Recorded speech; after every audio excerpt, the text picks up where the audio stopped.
안녕하십니까. 교정동, 내동, 변동, 가장동 지역구 출신 국민의힘 오세길 의원입니다. 먼저 5분 자유발언을 기회를 주신 존경하는 전명자 의장님을 비롯한 선배 동료 의원님들께 감사의 말씀을 드립니다. 본의원은 오늘 행정의 적극적인 개입을 통한 저장강박 의심가구 지원에 관하여 제안을 하고자 합니다. 지난달 천안시 독거노인의 아파트에서 고양이 사체 500여 구가 발견됐다는 충격적인 내용이 보도되었습니다. 전문가들은 이 노인이 애니멀 호드라는 일종의 저장강박으로 판단하였습니다.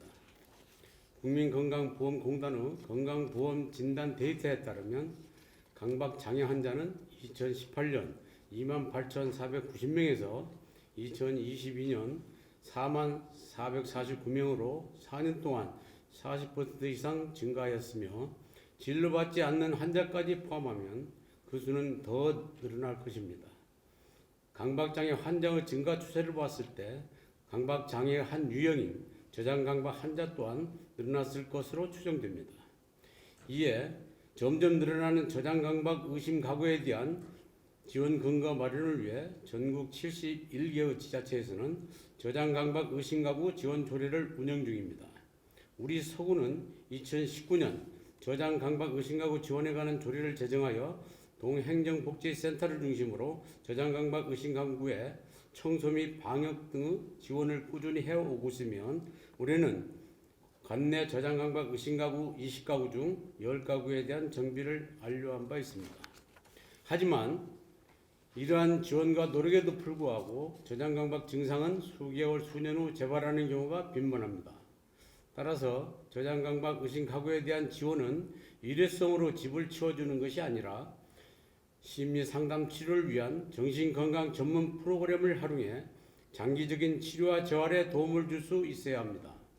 저장강박은 치매나 기질성 뇌손상, 조현병, 우울장애 등의 질환이 원인일 가능성이 높으며 조기에 치료하지 않으면 은둔형 외톨이가 되어 나중에 심한 우울증이나 조울증, 양극성 장애로 발전해 사회적 고립 상태에서 더 큰 문제를 일으킬 수 있습니다.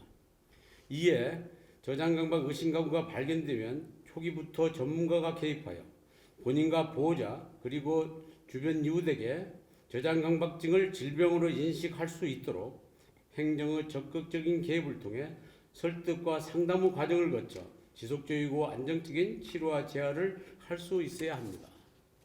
이와 같이 저장강박 의심가구 체계적인 관리와 지원을 위해서는 정책 의지를 반영하고 그 취지대로 실현할 수 있는 근거 마련이 필수입니다. 저장강박 의심가구 발굴, 지원 결정, 전문가 투입, 정신상담기관과 연계, 청소와 방역을 위한 주거환경 개선 사업 등 저장강박 의심가구 지원을 위한 일련의 과정에서 행정이 적극적으로 개입하여 진행할 수 있도록 민관이 협력하여 매뉴얼을 만들어 체계적인 지원과 사후관리에 대응할 수 있어야 합니다. 서울 영등포구, 부산 수영구, 청주시에서는 이러한 업무 처리 매뉴얼을 만들어 저장강박 가구에 대한 즉각적인 조치와 사후관리를 하고 있습니다.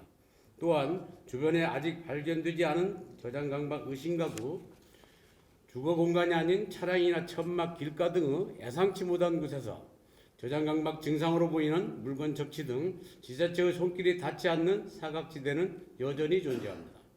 따라서 저장강박 의심 가구 현황 파악을 위한 실태조사가 필요하며 더 나아가 정부 차원의 관심과 예산 지원으로 근본적인 대책을 마련해야 할 것입니다.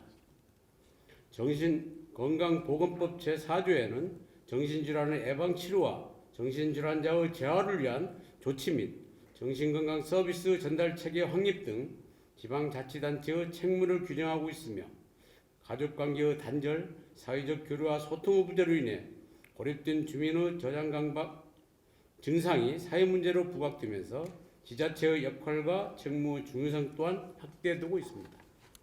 우리 서구 또한 저장강박 가구가 지역사회에서 소외되지 않고 이웃과 함께 살아갈 수 있도록 구청장님과 관계 공무원들의 적극적인 행정을 당부드리며 이상 5분 자유발언을 마칩니다. 경청해 주셔서 감사합니다.